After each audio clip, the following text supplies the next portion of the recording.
Hi, today I'm going to talk about the evolution of modern skateboarding.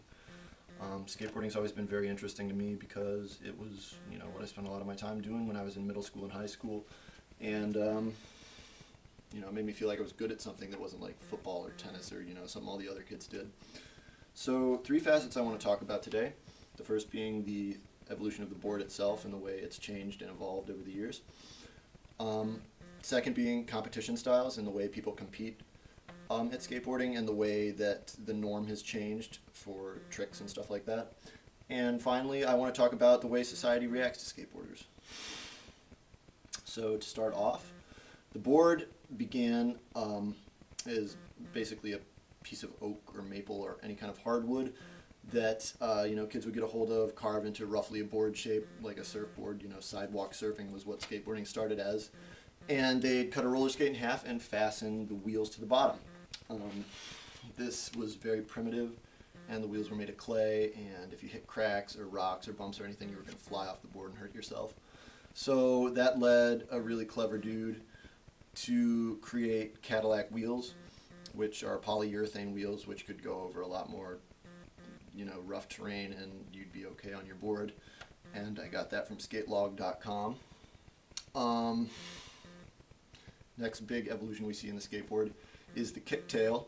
So you can turn on a whim, and if you're skating like a pool or something like that, you can come up onto the edge and then turn real fast and go back in. So that's, the board started flat and it just was a little raised thing on the end, so you could maneuver a little bit easier. And that was invented during the 70s. During the 80s, boards got wider and a little bit longer, and the noses got shorter, so it made turning easier. And they put little bars on the bottom so you could board slide the coping on the top of the rail, or at the top of the bowls and the pools and stuff like that. And then in the 90s, you have the double edged board, basically, so you can do tricks with both ends. And it's very symmetrical, and there's good grip tape, and it's a little bit thinner than the boards of the 80s were. And it's basically just evolved based on the styles of competition. And I got all that information from a guy called Carl Bishop and his article entitled The Evolution of the Modern Skateboard. Talking about competitions now, skateboarding competitions started out in the 50s in Southern California as kind of like ballroom dancing on a board on a flat piece of urethane coated wood.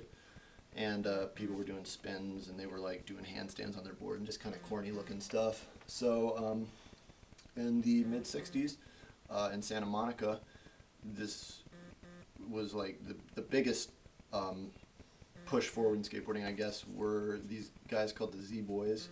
And they just had a different attitude about skateboarding. They were a lot more badass, kind of like, screw the system style. So they were doing all kinds of crazy maneuvers, basically copying this guy called Larry Bertleman, who was a really good Hawaiian surfer. And he would get down and he would, touch the waves and like grab the board and stuff like that. So it started to have this really cool aesthetic appeal to it.